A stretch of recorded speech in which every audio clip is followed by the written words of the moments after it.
You're watching the Self-Determination Channel. Welcome to Just Ask, a video series about being different, being brave, and being you. Join us for curiosity and connection as self-advocates and community leaders connect through conversation and self-discovery. Participants are following and acting on advice from Justice Sonia Sotomayor, author of Just Ask. My name is Michael Young, and I'm a self-advocate. I've been involved with Special Olympics for 35 years, and then I've been to one World Games and one National Games, which in 2008, I went to Ireland for soccer to represent the United States. And then I also qualified for the 2022 games in Florida for swimming for the United States. And then I also like going to high school, like football games and other high school sports with like friends of mine just to see fun stuff there is to do. My name is Martha Harrison, and I am a community member in support for Michael Young, my nephew. He came to live with my husband and I about 6 years ago after his mother and stepfather both had passed away. So we had to relocate him from the Milwaukee area to Madison, and we have worked to support his interest in Special Olympics. That has been kind of a secondary family to him, and he is involved now with the Special Olympics in our community and has expanded his group of friends, which is really important. And we're just been working with him on trying to find ways to live independently, because he is high functioning, and this is something that he has wanted to do. A goal is to live on his own. So Michael, how do your unique skills and abilities help you contribute to your community? Well, my contribute to my community is that I'm a big member of my church here, and then I help with outreach programs in the church here, working on like helping out with like church functions and then pretty much like whatever else they need me to work on. And so I kind of pretty much try to volunteer, like be there to help them out with the church. Sure. Any other interests or ways that you reach out into your community? Well, trying to get funds or donations for community businesses to help do fundraisers for Special Olympics and to get donations from other contributors just to see if they can help out like Special Olympics or to get like volunteers to help at like sporting events. And what sporting events do you help out with? I help out with track and field kind of as an athlete slash coach. And then I also kind of try to help out too with basketball skills. I kind of help them out. And then I also help out with the coaches with softball, being an athlete, leader, and mentor. Okay. I heard you got captain this year. You're Yes. captain of the team, and you just won. Won state softball 2 years in a row, two-time defending state champs. That was awesome. Congratulations. Thank you. Michael, what challenges do you face, and how do you overcome those? Right now, seeing as a challenge me here is trying to learn how to do my job better, which is trying to figure out how I can work on stuff here. But then if I don't know the answer, then I go to ask administrators or whoever can basically help me figure out the answer, like how to cook and stuff. I mean, follow the recipes, but it's just kind of hard trying to figure out like all the measurements and everything else with like the cooking or baking, or that's pretty much the stuff that I need to learn how to function and to work on. Like with Special Olympics too, I like softball, most of the tournaments and stuff. I see most of my teammates getting down on each other. And as my role as being an athlete advocacy or a mentor or a team captain is to try to tell them I'm like, 8. I know you guys are feeling down like right now, but we're a team here. We got to work as a team, so we're not sitting there trying to bicker and fight with each other when we're trying to play and we're trying to get better. So building Yeah, connections. so building connections through teammates, most here, but then the coaches too are like, if you don't understand what's going on, the coaches are like, it's your job to oversee everything that's on the field. But if there's a problem with somebody or any of the other teams or opposing coaches, you can always come and talk to one of us coaches. And then one of us coaches will work with you to try to figure out the correct answer or figure out what to do in that situation. What advice would you give to others to inspire them to pursue their dreams? Talk to like other people to figure out their dreams,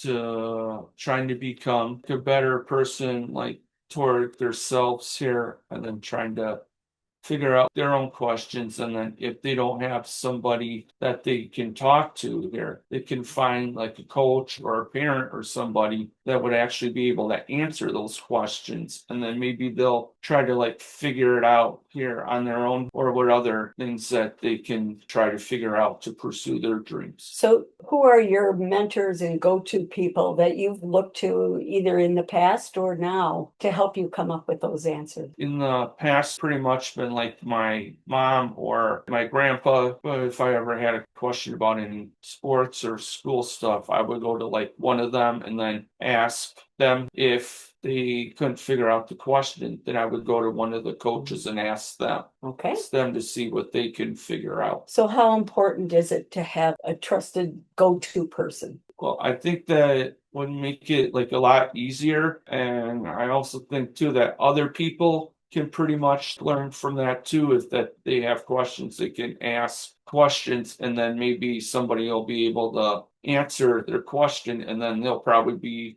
feel better, and then they'll be like less frustrated. And reach their goals and their dreams. Great. Thank you. How can people with disabilities be more included in their communities? That's a really good question. I have always believed that it's important for us to have kind of a good foundation between community and people with disabilities and build bridges that go both ways. When you came to live with Unc and I, we didn't know what services you were going to need or where we go to find them. And I was thankful that I had a lot of your Special Olympic friends that have already gone through those things, trying to find the different resources that I could reach out to and get the answers to help you reach your goals. And just as importantly, you need in the community to provide you with ways to make a living and yet support the community. There's so many jobs and in just situations like the mentoring that really help to build a stronger foundation for everyone. How can you support individual with disabilities? I've been in education my whole life. For 40 years, I worked in early childhood. And one of the things that I found is that integrating people with disabilities, staff, children, whatever, it normalizes the environment where then if they go out and they see someone that's in a wheelchair or can't speak well or struggles with their disability, it just helps build that link and the bond. I think it's important that the community recruits and looks at maybe areas that they could use support, and then linking people with disabilities that have that skill level to support the business. I'm probably most impressed with how Special Olympic has now gone to the unified sports programs, where it is linking able-bodied athletes with people with athletes with disabilities, and they participate in the same sport as a team. And that it's just a beautiful way to build those relationships and normalize our society to be accepting. Why is it important to ask questions and learn from others' experiences? I think most importantly is it serves as kind of a guide on how to accomplish goals or what direction to go in or a direction to avoid. We experience those decisions throughout our life. We always come to crossroads we make a decision which way to go.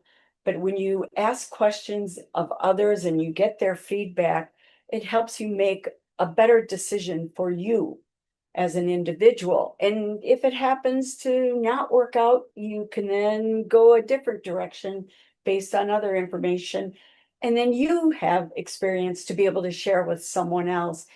It is an efficient way to live your life, I think, is just don't be afraid to ask the questions and be accepting of all different answers so that you can find the best result for yourself. Why is it essential for people with disabilities to be active in the community? I think that Special Olympics had provided you definitely with an opportunity to build friendships that have been lifelong for you. And I know that it was scary when you had to come move and leave all of your friends behind, but we found another Special Olympic group in the community you're now living with that you have now formed more bonds. And now they're joining together with your friend when your friends come up to visit. It just is expanding this support community, and it's beautiful. It is absolutely so many people today, you hear from students where they don't feel like they have friends, or they feel isolated. Special Olympics, I think, has really given you the venue to form these relationships. And I think myself growing up in school, I had band, other people, music was and the arts was my way to connect with other people. And we just had our 50th reunion, and then all of the sports people, and some of them crossed over, and it was so great to see that how those activities and those opportunities within the community to work together, it broadens your base of connection. And the more connections you have, the stronger the bonds will be. It's that simple. What can the community learn from individuals with disabilities? From my personal experience, it is grace. My very first swim meet that you had, I saw some of the most amazing sportsmanship. Like, even though someone was laps behind, it didn't matter. Everyone, when you finished your laps, you turned around and you encouraged them to keep going. And it was just beautiful. It taught me a lot about where humanity still has a ways to go, but just the grace. And that, by the way, that athlete that came in last, and they had been lapped several times. They came in, when they walked by, there were 5 people in that race. And he was so proud of himself, saying, I can't believe it. I got 5th place. And I'm like, oh, how everyone should feel that way. They finished, and he felt the support of everyone else competing against him.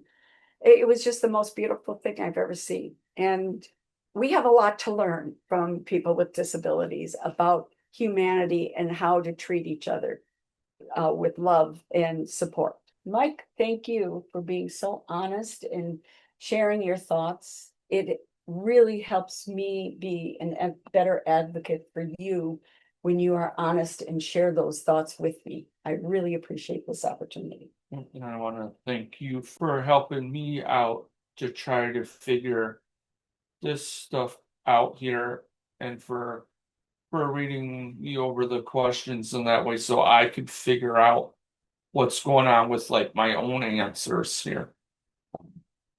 Oh, that's great. If you have questions about someone who has a disability, just ask. It's important to ask questions and learn about others' experiences instead of assuming their disability, because everyone's situation is different.